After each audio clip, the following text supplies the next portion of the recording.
Hey y'all, it's me, it's the indie comic book guy, just watched an amazing documentary, and no, it was not Tiger King, even though I have seen that. But the documentary I'm talking about today is called White Scripts, Black Superheroes, Black Masculinity, and American Comic Books. Let me say that again. Black Masculinity and American Comic Books. This documentary was put together by Dr. Jonathan Gayles, and I believe it came out around 2012, somewhere around there. I found it on Vimeo for $2.99 to rent for 48 hours. This is a must-see for any comic book fan, not just African American comic book fans, because it really examines the anatomy of the characters in question. What does the white male fantasy, as many people call comic books, how does that white male fantasy apply to African American people and African American characters?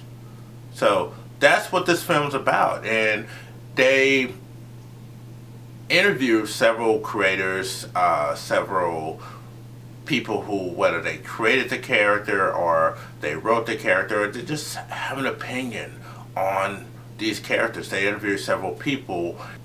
In this video, I thought it'd be fun to go over some of the characters they talked about within this film and give my opinion on them. Let's start with Lobo.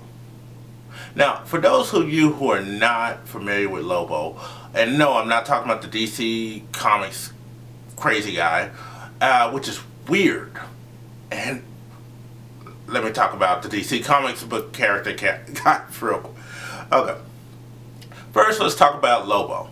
He was an African American Western character, and Western characters were very popular at the time. But, and I do say but, his series didn't last long. Of course it did. 1 issue, 2 issues. They're working on a 3rd issue, and publishers like, no, we're not going to do that. We can't get it out. Nobody wants this book. And it wasn't that the public didn't want it. People were afraid to put the book out. That's important to note. But Lobo was the first African American character to have his own comic book in America. So there's that.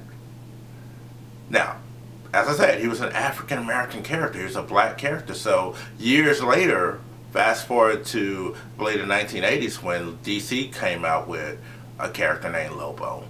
He was white, and not just white Caucasian. He was just, and tone was white. So it's interesting, those parallels where they had a black character named Lobo, and then DC years later went the polar opposite and made him as white as he could be. So there's that. But the original Lobo is a public domain character, so maybe one day someone will take this character and do him justice. So my take on Lobo, and we really didn't get to see him, much of him, but from what I read of the original comic book, he was a cowboy. He did what cowboys did.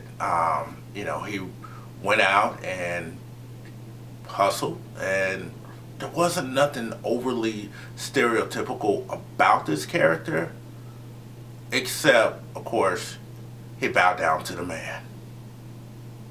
There was that. There was that. Next, we have Black Panther. Who doesn't love Black Panther?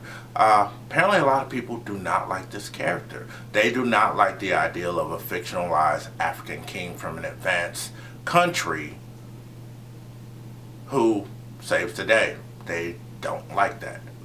Now, my take on Black Panther.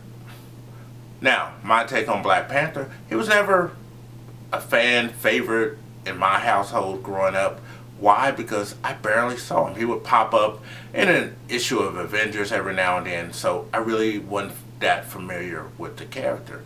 Now, after Christopher Priest took over and he did his amazing run, I became a Black Panther fan, because he took a character who was traditionally just, hey, let's bring him out for the storyline just to show we have a black character here at Marvel, to someone who was respected, someone who had his own agendas, and someone who could go toe-to-toe with anyone, and he always had a plan. But wait, indie comic book guy, this sounds a lot like Batman. Yeah, it does. Rich guys, gadgets, women. Yeah, But Batman doesn't have his own kingdom or a Panther god. So when you look at the issue of masculinity and you talk about African kings, you talk about kings period, Black Panther was a noble soul. So it wasn't until, and I phrase this because I don't want you to lose the point. It wasn't until an African American male took over the character and wrote him with the type of dignity that a king would have, who wrote him not as a second or third tier character, but as a character who by all rights could lead the Avengers, who by all rights led his own country. I haven't seen that prior to Christopher Priest getting on that book. Now the current storyline arc, I know people are like, well, a black guy's writing that. It sucks. Yes, he's been writing it way too long, and it does suck. So you don't have to be a certain skin tone to write a character. You just have to respect the character, respect the culture, and respect comic books. I think that's the problem a lot of people have, is when people outside of comics who don't respect the culture decide, hey, I want to write comic books, that's my part-time gig. At least respect it. It's clear that the current writer doesn't, and I'm not even going to mention his name. That's how bad I think the writing is. Doesn't respect the character or the culture. So I heard that he's getting fired soon or bringing in some new guy or girl, so we'll see what happens with that. But again, in the case of masculinity, when it comes to characters that are kings, you expect a certain level of dignity and pride. And that's all we want. That's all we want. Black Panther, the Black Panther, is the equivalent of black excellence, because he rose up and became the warrior king. The warrior king, who was not perfect, but the Black Panther has always represented that upper echelon. Echelon? You know what I mean. I'm from the South, you know I can't talk. He's always appealed to that part of us within the African American community who wanted to be better than the white man. Not equal, but better. Now if we're going to talk about equal, well, that's another story. Black Panther always appealed to that sense of pride and nobility. And within the African American home, the Black Panther always stood for what we could have been if we were not slaves, if our ancestors were not slaves. So that's what the Black Panther represents within two African Americans. He represents that dream of being black and not coming from slavery. So, reading Black Panther now, you see an alternative reality where we could have been kings, we could have been queens.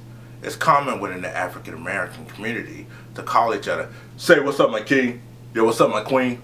That's common. And yes, I know this is also common. Yo, what's up my B? What's up my H? What's up my N?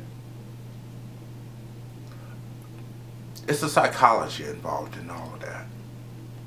A deep-rooted psychology that a lot of us don't even know exists. Part of me, and this is just me, I blame hip-hop culture, especially when it comes to that N-word. You know the word, and I'm not talking about nerd. I believe that if it was not for hip-hop and hip-hop culture making that word a mainstream word where little Hispanic kids call each other that, little Asian kids call each other that, white kids call each other that, and they call their black friends that word as a so-called term of endearment. I believe that that word was not heavily present within rap music, that the word would not be as popular as it is today. It would not. And it surely would not be a term of endearment. But that's just my opinion. I can be wrong. I could be wrong. I could be wrong.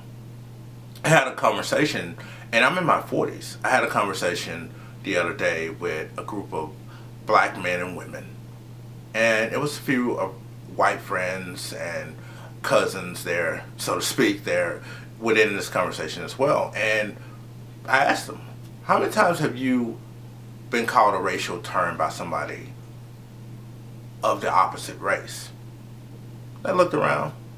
They're like, in person or on the internet? Because online, we get called the worst things. The worst things. But in person, not that many people that brave. Now, again, I'm in my 40s. If I was in my 50s, the answer would be different. That was a different generation. People were a little more bolder. When in the Trump era, people are a little bolder as well. So, ask yourself, how many times in person have you been called a racial term? Let me know in the comments. I want to know. So, we took a look at Lobo, Black Panther. Who else did they talk about? They talked about the Falcon. Not going to spend that much time talking about the Falcon because nobody cares about the Falcon.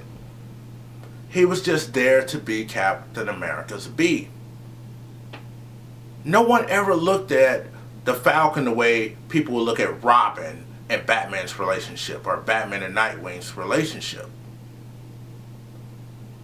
And you may look at me and like, that's not true, that's not true. I can prove it. Look what happened when Bucky came back. When Bucky came back, people looked at Bucky, who haven't been in comics in decades, as Captain America's equal. When Bucky became the Winter Soldier and later became Captain Marvel, not Captain Marvel, that would have been an interesting story, but when he became Captain America, there wasn't an uproar. When Falcon became Captain America, there was an uproar. People were pissed. How dare he? And what did Marvel do? They gave the new Captain America series starring a black man to a white writer and spent the whole issue crying and moaning about being worthy of that mantle. Keep in mind, at this point, the Falcon had been Captain America's partner, his so-called equal, for decades. You would think they would be equals? No. This series proved how some people viewed the Falcon and how the Falcon character viewed herself, not as an equal, as an inferior. Of course, that series didn't last long. That was canceled. Let's talk about Jon Stewart. Jon Stewart, to many people in America, is Green Lantern, who did not grow up reading comic books. Why? Because of the Justice League cartoon. That's the Green Lantern that many people outside of the comic book industry recognize as Green Lantern. Hal Jordan in the comic books has always been a boring character. Always been boring. At all the Green Lanterns, Simon Bass, Jessica Cruz, Guy Gardner, whoever, Hal's been at the bottom of the list for me. Jon Stewart has a way more interesting backstory. But this was not always true when they created him. Of course, he was the angry black man. Most of the characters I mentioned today started off as angry black man. Angry. I wonder if I'm angry. I'm angry if people put mayonnaise on hot dogs or if they put cheese on tacos. That kind of makes me angry. Kind of makes me feel away. Like, really? Why would you do that? Mayonnaise should be banned. It's nasty. And it has an evolved form called Miracle Whip, which is even grosser. But You kind of need mayonnaise to make potato salad. Even though I do like mustard in my potato salad. But that's a different story. Jon Stewart, an amazing character now within the mainstream. In the comic books, he's still sidelined for the most part. I feel that way about most of DC Comics' black characters. Bronze Tiger, Vixen, Steel. Even the new character, like, what's her name, Naomi. I think her book is canceled. I really think her book is canceled. I haven't seen it in months. And she was going to be a White Lantern.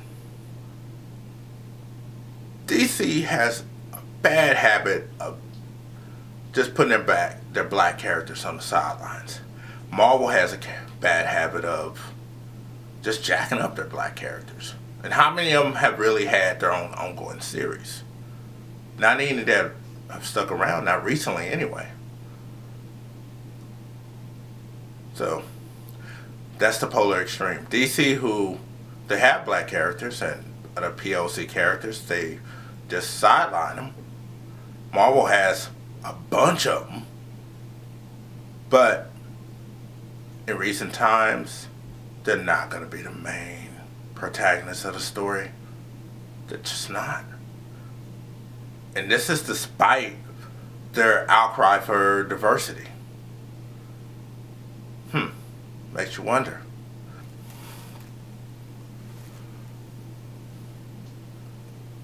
Luke Cage. Let's talk about Luke Cage. He went to jail for a crime he didn't commit, blah, blah, blah, blah, blah. He was a hero for hire, blah, blah, blah, blah, blah. Luke Cage represents the epitome of black masculinity within comic books. Super strong, shirtless, can't speak the king's English. He would rather charge people within a poor economic neighborhood to help them than save them out of the goodness of his own heart. That's Luke Cage. I've always felt embarrassed, and they touch on this in this documentary. I felt embarrassed reading Luke Cage because I knew what he represented. Even watching the Netflix television show, that was still there. The overly sexualized, muscle-bound black man who wasn't all that there. Who wasn't the smartest cookie in the jar is what I'm saying. There was an issue of Avengers where Tony Stark was like, hey, Luke, I'll sell you Avengers Mansion for $1. This made me cry. Where, again, a white writer had Luke Cage borrow $1 from Iron Fist.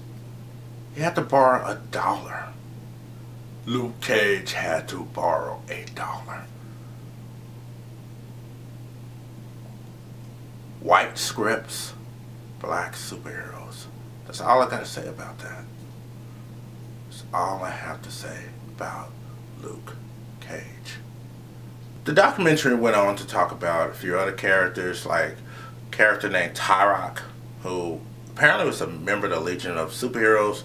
I don't know much about this character. All I know is he's dressed like he's in a disco. I don't know. And he can sing. Apparently, his backstory consists of some revolutionary type stuff. His people got put on an island and they developed their own culture, and that was never really fleshed out. He's always been a background character. Again, it's DC. You're gonna get pushed to the back of the bus. Now, the last character they talked about was Black Lightning. Last character they talked about within this documentary was Black Lightning, and Black Lightning has never been one of my favorite characters. Never. And the television show reinforces why. The show is good, don't get me wrong. It's only good because of the villains and because of his daughters. If they take Black Lightning character out of that equation, the show would go from being good to great. And maybe my problems with the actor portraying Black Lightning, because he's just stiff. He just looks like a tall, clumsy guy who's just, I can't act, so I'm just gonna, just gonna hang out and be tall. It's not exciting. It's not exciting at all. But the interesting thing about Black Lightning, a lot of people regard him as Batman's B. Kind of like Falcon's regarded as Captain America's little bitch. Kind of like how people regard Captain America and Falcon's relationship. Black Lightning is just kind of there. He doesn't have any classic stories. And I've seen white writers, black writers, everybody take a shot at this character. Nobody's really done him justice. Maybe one day that'll change. My big takeaway from this documentary is, what will people say about characters that have been created within the last 10 years that are people of color? I know we're on this big, some people are on this big social justice warrior kick, and some people feel that if you're a person of color, by nature you are a social justice warrior. I think that's a false narrative. It's definitely a false narrative. So let me know what you think of some of the newer black superheroes that have created, like Ironheart or Miles Morales Spider-Man. Let me know what you think of these characters, and if they've been exploited, if they've been written the way that you envision a person of their heritage, of their culture, of their background should be. And what do you think? Do you think the race of the person writing the character really matters, or the gender? Let me know what you think. And if they did a follow-up to this documentary, who would you like to see interviewed for this documentary? Let me know. I'm the Indie Comic Book Guy.